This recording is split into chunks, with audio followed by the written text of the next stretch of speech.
Why is ICE, America's immigration enforcement agency, suddenly everywhere? From street raids to masked officers and shocking videos, people are asking what changed. And now, even a former ICE chief says, we've never seen anything like this before. Today, we are breaking down what's being called the most aggressive phase of US immigration enforcement in the history. And it's not coming from activists or critics, it's coming straight from John Sandweg, a former acting director of ICE himself. He says what's happening right now under the Trump administration's renewed push is unpredictable, nationwide raids, mass arrests, and ICE force that's more militarized has never seen before. Across the US, shocking incidents are being reported. In Chicago, a pastor was hit in head with a pepper ball as he prayed outside the ICE facility. In another Illinois case, a Mexican immigrant was shot and killed by an ICE agent. And talk about New York. In New York City, video footage showed that an officer was showing a woman to ground outside an immigration court. In one of the biggest operations yet, agents stormed Chicago apartment complex, detaining hundreds, including US-born children as well. When protests and journalists raised the question, a federal judge had to step in, blocking the ICE from using the force against reporters on the ground. So the question is, what's driving the sudden aggression? According to John Sandweg, this isn't how ICE used to work.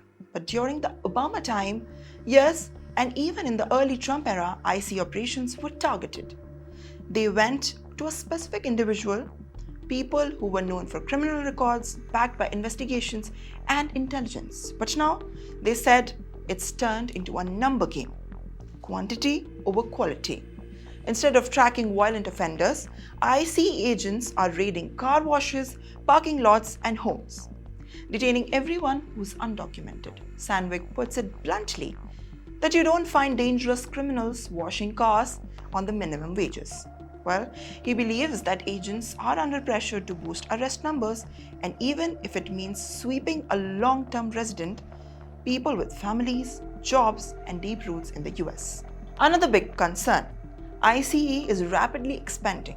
The agency is hiring thousands of new officers and from local police and trying to deploy them as fast as possible.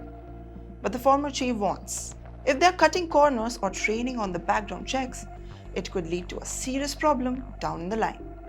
And then the mask issue. You've probably seen the viral images of ICE agents in full tactical gear, faces covered.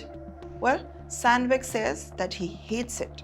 He believes it's damaging ICE's reputation and making the public disrupt and even more. But he also understands why agents are doing it. Well, because threats against them have skyrocketed. ICE officers have become symbol of administration's policies, and that's made them the targets. So why is this happening right now? Sandweg says immigration has always been political, but under the current administration, it's become the number of the nation priority. According to him, ICE isn't just an agency anymore, it's the face of US immigration policy. He also says it's like whole government has shifted focus to only and only immigration enforcement. This means more raids, more arrests, and unfortunately, more tension. Sandweg's last message is very clear. America wants to calm things down.